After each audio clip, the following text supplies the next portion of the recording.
नमस्कार मित्रांनो, तुमचं सर्वांचं स्वागत आहे आपल्या लाईट या यूट्यूब चॅनलवर. तर आजच्या आपल्या गोष्टीचं नाव आहे अनुभव. मी बऱ्याच वर्षापूर्वी राहायला शहरात आहे, पण माझा जन्म गावीच झाला. त्यामुळे लहानपणीच काही वर्ष मी तेथेच राहिलो. गोष्ट बऱ्याच वर्षापूर्वीची आहे. मी तेव्हा 6वी किंवा 7वीत असेल. गाव म्हटलं की त्या काळी खूप मजा यायची. शेतात जाऊन करवंद खायचो, आमच्या अण्णांसोबत फिरायचो. गावात दरवर्षी 14 एप्रिलला पालखी असते आणि जत्रा देखील भरते. पूजा होते आणि मग पालखी निघते, जी संपूर्ण गाव फिरून रात्री पुन्हा ठरलेल्या ठिकाणी परतते. त्यावर्षी ही तो दिवस जवळ आला होता, त्यामुळे मी खूप उत्साहात होतो. पालखी म्हणजे बँडबाजा असणार आणि अगदी धमाल असणार. ठरल्याप्रमाणे मीही खूप नाचलो, पण वरच्या गावातून फिरून यायला रात्री बराच उशीर झाला. म्हणजे जवळपास 2 वाजले. मी पुरता थकून गेलो होतो. त्यात रात्र झाल्यामुळे मला झोप येऊ लागली. मी अर्धा तास कसाबसा काढला, पण नंतर मात्र मला झोप आवरेनाशी झाली. मी तिथेच बसून डुलक्या काढू लागलो. पालखी घरापासून काही अंतरावर आली होती, म्हणून मी घरी जायला निघालो. पुढच्या 5 ते 10 मिनिटात मी घराजवळ पोहोचलो. इतकी झोप आली होती की पायात घातलेले बूट मी तसेच अंगणात भिरकावले आणि घरात शिरलो. आजी घरी एकटी बसली होती. मी तिच्याशी काहीच न बोलता सरळ आतल्या खोलीत गेलो आणि झोपून गेलो.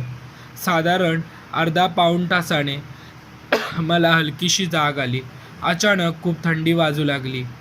मी जरा भानावर आलो आणि विचारात पडलो की एप्रिल मे महिन्याचे दिवस चालू आहे. या उन्हाळ्याच्या दिवसात अचानक थंडी का लागते? मी किंचितसे डोळे उघडले आणि मला जाणवले की माझ्या बाजूला कोणीतरी बसले आहे. मी डोक्यावर चादर बाजूला केली आणि नीट पाहू लागलो. माझ्या बाजूला कोणीतरी पाठमोऱ्या बसलं होतं. थकलो असलो कारणाने उठायची ताकद नव्हती. माझी नजर त्या खोलीवर फिरू लागली. मी हाक दिली, आजी, पण काहीच प्रतिसाद आला नाही. मी पुन्हा आजीला हाक मारली, पण माहीत नाही, आजीचा कसलाही प्रतिसाद येत नव्हता. माझ्या मनात भीती घर करू लागली. मी डोक्यावर चादर घेतली आणि कूस बदलली, पण कुशीवरून वळल्यावर मला त्या दिशेलाही पुन्हा कसलीशी चाहूल जाणवली. मी थरथरत्या हाताने डोक्यावरून चादर खाली केली आणि समोर पाहिले. त्या दिशेलाही कोणतरी होते. तसंच माझ्या दिशेला पाठ करून बसले होते. मला कळतच नव्हते कोण आहे. एका वेगळ्याच ग्लानीत मी गेलो होतो.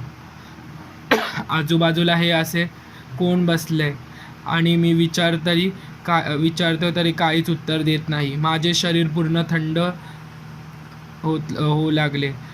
हृदयाची धडधड वाढू लागली होती. मी डोक्यावरून चादर घेतली आणि गप्प पडून राहिलो. गारवा इतका वाढला होता की चादर घेऊनही आत थरथरत होतो. अर्धा पाऊण तास मी तसाच पडून राहिलो, पण नंतर मला गुदमरल्यासारखे झाले. असे वाटू लागले की माझ्या छातीवर कोणीतरी बसले. मी देवाचा धावा करत होतो. त्यावेळी मला कशी झोप लागली मलाच कळले नाही. सकाळी दार वाजण्याच्या आवाजाने जाग आली. घड्याळात पाहिलं तर 5 वाजून गेले होते. घरचे सगळे आले होते. त्याच्या मागून आजीचा आवाज आला, पाणी दे ग जरा मला. आजीचा आवाज घराच्या बाहेरून आला आणि माझे सर्वांग शहारले, कारण आजी घरी येते तर मग रात्री घरात कोण होते? कारण मी जेव्हा आलो तेव्हा आजी घरात बसली होती, म्हणजे ती आजी नव्हती. पण माझ्या अंगावर चादर कोणी टाकली? खरं सांगायचं तर काल रात्री मी इतका मोठ्या घरात फक्त एकटा होतो. विचार करताच उठायचा प्रयत्न केला, पण अंग खूप जड झाले होते. आईने कपाळावर हात ठेवला आणि म्हणाली, अहो याला खूप ताप भरलाय, मला जरा डॉक्टरकडे घेऊन गेले. काही दिवसांनी माझा ताप उतरला. त्या रात्री जे घडले ते मी आजपर्यंत कोणालाच सांगितले नाही. आज या गोष्टीला खूप वर्ष उलटली. आजही कधी गावी गेलो की रात्री झोपताना खरंच मला खूप भीती वाटते. माझी स्टोरी आवडली असेल तर नक्की लाईक, शेअर आणि सबस्क्राईब करा.